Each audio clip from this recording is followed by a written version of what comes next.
En toda la zona circundante a la finca de los Lucas le llamaban la hacienda. No se sabría decir por qué, sin duda, los campesinos asociaban a la palabra hacienda a una idea de riqueza y de grandeza, puesto que esta propiedad era, sin lugar a dudas, la más extensa, la más opulenta, la más ordenada de la comarca. El patio, inmenso, rodeado de 5 filas de magníficos árboles, para proteger los manzanos compactos y delicados del intenso viento de la planicie, contenía largos edificios cubiertos de tejas para conservar el forraje y los cereales, hermosos establos construidos en sílex, cuadras para 30 caballos y una vivienda de ladrillo rojo que parecía un pequeño palacio. El estiércol estaba bien cuidado, los perros de guarda tenían casetas, y todo un mundo de aves pululaba entre la hierba crecida. Cada mediodía 15 personas, dueños, criados y sirvientas, se sentaban en torno a la larga mesa de la cocina sobre la que humeaba la sopa en una gran sopera de loza con flores azules. Los animales, caballos, vacas, cerdos y corderos, estaban gordos, cuidados y limpios. El patrón, Lucas, un hombre alto que empezaba a echar estómago, hacía su ronda 3 veces al día, vigilándolo todo, pensando en todo. Por compasión, conservaban en el fondo del establo un viejo caballo blanco que la dueña quería alimentar hasta que le llegara su muerte natural, porque ella lo había criado, lo había tenido siempre y porque le traía muchos recuerdos.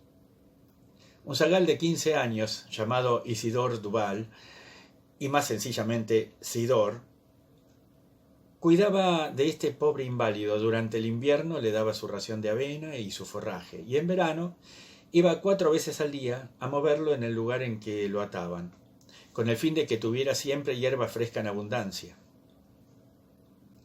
El animal, casi tullido, levantaba con esfuerzo sus pesadas patas, inflamadas en las rodillas e hinchada por encima de los cascos.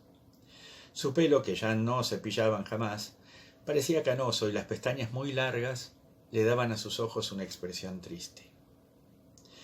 Cuando Sidor lo llevaba a pastar tenía que tirar de la soga, pues el animal se desplazaba lentamente, y el chiquillo, encorvado, jaleante, despotricaba contra él, furioso de tener que cuidar a este viejo jamelgo.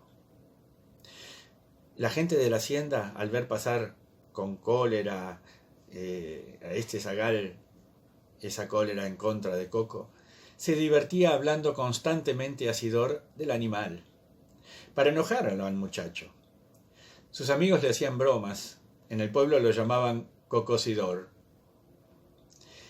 El chaval se enfurecía, sentía nacer en él el deseo de vengarse del caballo. Era un chiquillo delgado y alto, muy sucio, de cabello pelirrojo, abundante, fuerte y erizado. Parecía retrasado. Hablaba tartamudeando, con gran esfuerzo, como si las ideas no hubieran podido formarse en su espíritu tardo de bruto. Desde hacía tiempo le sorprendía que conservaran a Coco. Le sublevaba ver cómo tiraban el dinero en este animal inútil. Desde el momento en que ya no trabajaba, le parecía injusto alimentarlo. Creía indignante desperdiciar así la avena que costaba bastante, para este jaco paralítico. E incluso a veces, pese a las órdenes del patrón Lucas, economizaba en el pienso del animal, no echándole nada más que la mitad de la ración, ahorrando en la paja para el lecho y en el heno.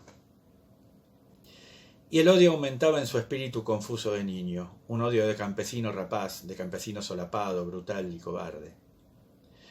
Cuando llegó el verano, tuvo que ir a mover al animal en su cota. Estaban lejos. El zagal, cada mañana más furioso, iba con paso lento a través de los trigales. Los hombres que trabajaban las tierras como broma le gritaban: Sidor! ¡Saluda de mi parte a Coco! No respondía, pero al pasar partía una varilla de un seto y, tras haber cambiado de sitio a la atadura del animal, le azotaba los jarretes. El animal intentaba huir, cocear, escapar de los golpes, y giraba al extremo de la soga como si hubiera estado encerrado en una pista. Y el chico lo golpeaba con rabia, corriendo detrás, con saña, con los dientes apretados por la ira. Luego se marchaba lentamente, sin volverse, mientras el caballo lo miraba irse con su mirada de viejo, con las costillas salientes, sofocado por haber trotado.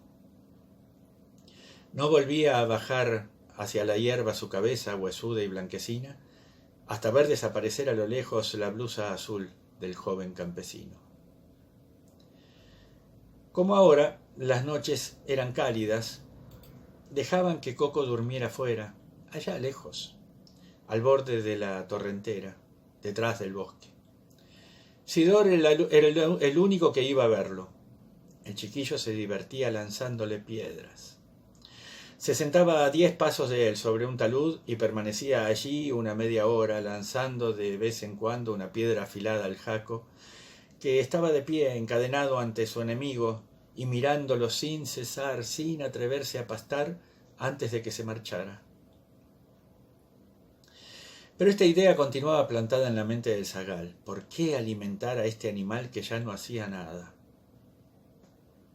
Le parecía que este miserable jamelgo robaba el pienso a los demás, robaba el dinero a los hombres, los bienes al buen Dios, incluso le robaba a él, Sidor, que sí trabajaba. Entonces, poco a poco, cada día el chiquillo fue disminuyendo la franja de pasto que le daba avanzando la estaca de madera en la que la soga estaba fijada. El animal ayunaba, adelgazaba, languidecía.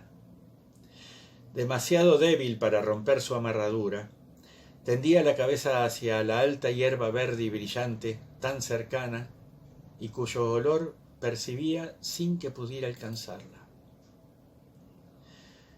Una mañana a Sidor se le ocurrió una idea: no mover más a Coco. Estaba harto de ir hasta tan lejos para atender a aquella osamenta, pero fue, no obstante, solo para saborear su venganza. El animal inquieto lo miraba. Ese día no le pegó.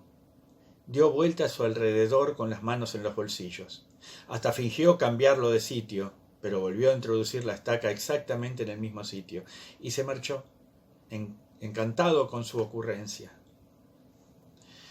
El caballo, viéndolo marcharse, relinchó para llamarlo, pero el zagal echó a correr dejándolo solo, completamente solo en ese valle, bien atado y sin una brizna de hierba al alcance de su quijada. Hambriento, intentó alcanzar la suculenta hierba que tocaba con la punta de sus hollares. Se puso de rodillas, estirando el cuello, alargando el belfo baboso. Fue inútil. Durante todo el día el pobre animal se agotó realizando esfuerzos inútiles, esfuerzos terribles. El hambre lo devoraba, un hambre más horrible por la visión de todo aquel verde alimento que se extendía hasta el horizonte. El zagal no regresó ese día. Vagabundeó por los bosques buscando nidos, reapareció al día siguiente. Coco, extenuado, se había acostado, pero se levantó al ver al chico, esperando que al fin lo cambiara de lugar. Pero el pequeño campesino ni siquiera tocó el taco de madera colocado en la hierba. Se acercó, miró al animal, le lanzó un gorullo de tierra que se aplastó sobre su pelo blanco y, silbando, se marchó. El caballo permaneció de pie mientras pudo divisarlo. Luego, comprendiendo que sus tentativas para alcanzar la hierba cercana serían baldías, se echó de nuevo sobre un costado y cerró los ojos. Al día siguiente Sidor no vino. Un día después, cuando se acercó a Coco, que seguía tendido, se percató de que estaba muerto.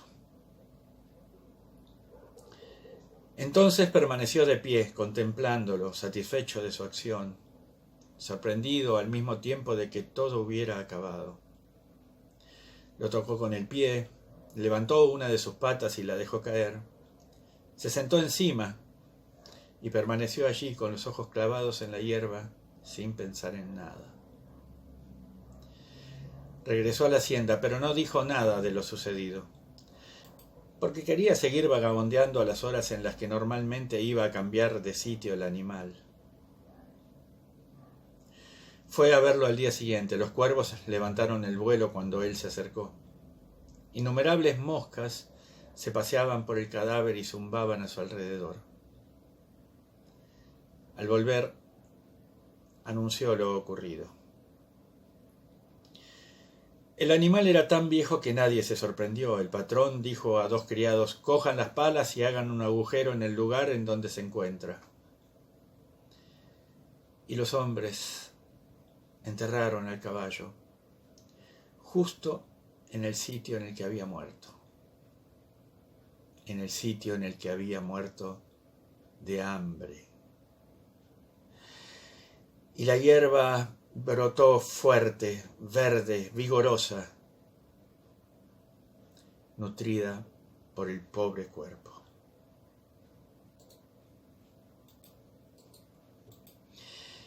Este cuento, terrible, triste, más que por la muerte del caballo, triste por la acción del chico.